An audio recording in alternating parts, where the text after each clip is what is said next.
Bienvenue sur topmusic.fr, c'est Igloo avec Cédric Simonin. Bonjour Eric. Le Mac de l'Habitat. Et aujourd'hui, nous recevons Jeanne Barzéguian. Bonjour. C'est parti pour Igloo. C'est parti, Madame Barzéguian. Vous avez déclaré la ville de Strasbourg en état d'urgence climatique.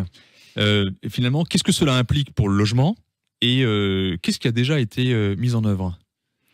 Alors effectivement, c'était important pour moi de poser un acte fort dès le début du mandat, donc dès le conseil d'installation du 4 juillet, au tout début du mandat, autour de l'état d'urgence climatique. Je m'y étais engagée.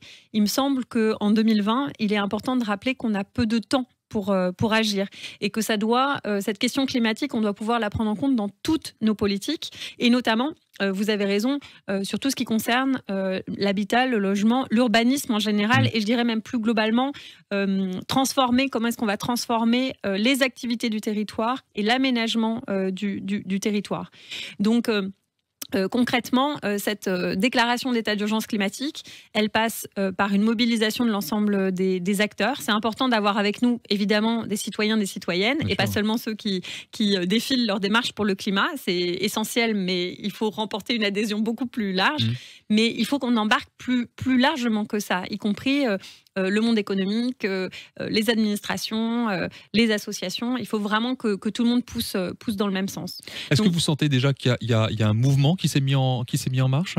Oui, très clairement, je sens et je pense que la crise sanitaire n'y est pas pour rien. Je pense que tout le monde ressent d'autant plus fortement cette année particulière les interactions en fait mondiales, le fait qu'on est dépendant, que notre territoire localement est très dépendant des autres et qu'on a besoin de pouvoir peut-être relocaliser un certain nombre d'activités, mais besoin aussi d'anticiper les crises. Et ça passe notamment par anticiper les changements climatiques et d'adapter notre ville à cela. Donc très concrètement, ça va être davantage de nature dans la ville, végétalisation, retravailler les matériaux qui sont utilisés pour la construction, travailler vraiment sur des bilans carbone des bâtiments qu'on construit, végétaliser les façades et les toitures.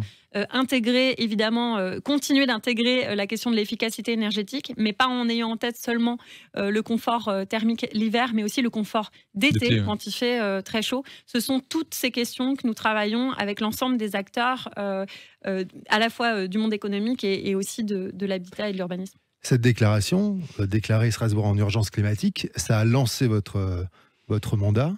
Vous avez fait la une de Libé, enfin il y a eu vraiment... et c'est peut-être ce message-là qui vous a lancé, non ?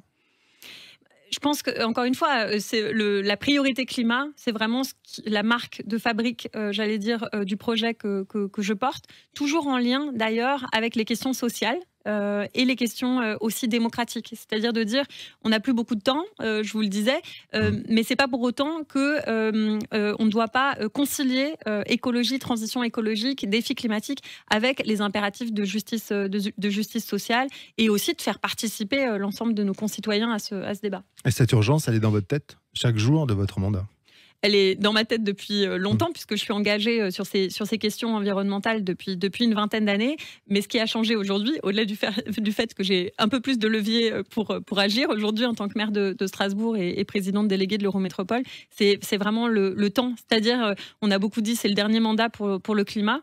Concrètement, ça signifie, et c'est pas seulement des associations engagées qui le disent, c'est aussi l'ONU, ce sont des grandes institutions, c'est les scientifiques du GIEC, le groupement intergouvernemental des experts pour le climat. C'est aussi la Convention citoyenne pour le climat que peut-être on devrait écouter davantage.